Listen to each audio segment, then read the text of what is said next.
the gentleman from Alabama, Mr. Brooks, for 5 minutes. Thank you, Mr. Speaker. I have voted to raise the debt ceiling where the bill makes America's financial condition better, not worse. In my judgment, both the Reid and Boehner plans fail to adequately address unsustainable deficits that threaten America with insolvency and bankruptcy. Both plans punt the debt ceiling issue to 2012 or 2013, at which time a financially weaker America will confront a worse debt ceiling crisis.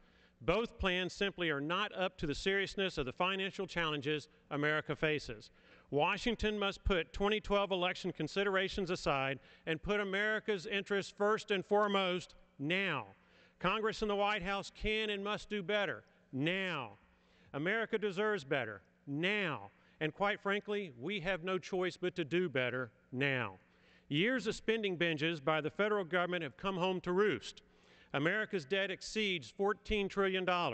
America suffered 3 consecutive years of trillion-dollar deficits and faces trillion-dollar deficits into the foreseeable future.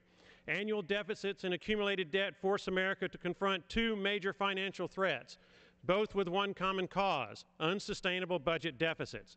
In the short term, America faces a debt ceiling crisis. If the debt ceiling is not raised, economic hardship will ensue, unemployment rates will rise, America's gross domestic product will decline.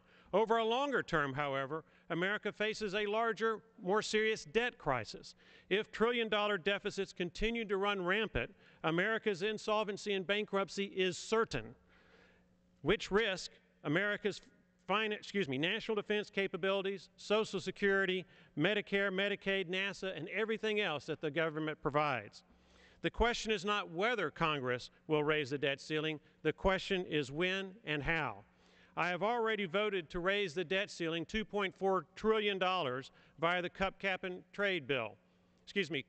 balance bill. By FY12 expenditures, we're cutting FY12 expenditures by a modest $111 billion in the context of a $1.5 trillion deficit, capping federal government expenditures within historically 18 to 20% ranges, and passing a balanced budget constitutional amendment that protects future generations from the financial mess we now face. I am prepared to vote to raise the debt ceiling again, so long as Congress substantively addresses our underlying annual deficit problem while protecting our fragile economy and jobs.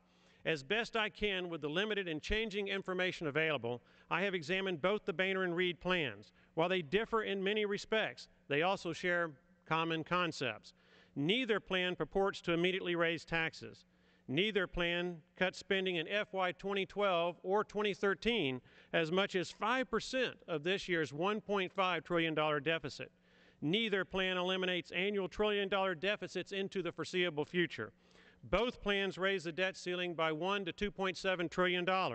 Both plans kick the can down the road and force America to revisit the debt ceiling crisis in either 2012 or 2013, at which time America's debt burden will be much higher and America will be that much weaker. Neither plan heeds Standard & Poor's or Moody's credit downgrade warnings. Neither plan cuts America's short or long-term deficits enough to minimize the risk of downgrade in America's credit rating, a downgrade that will drive up America's debt service costs and cut funding for all other federal government programs. To make matters worse, if America's interest rates go up, state and local private interest rates are likely to also go up, thereby hurting Americans at all levels. There is only one reliable solution that I can discern that protects America from both financial threats: a debt ceiling increase coupled with a balanced budget constitutional amendment that is phased in over a 5-year period of time.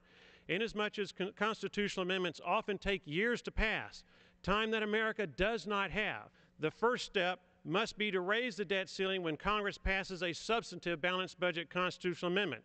If the Senate and House concur, this can be done in as little as a week.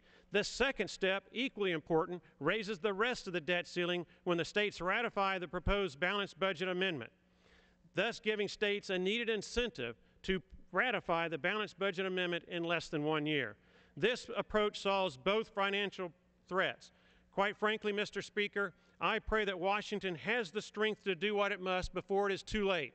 America is on the verge of a downward spiral. We must act now, and we must act in substantive ways.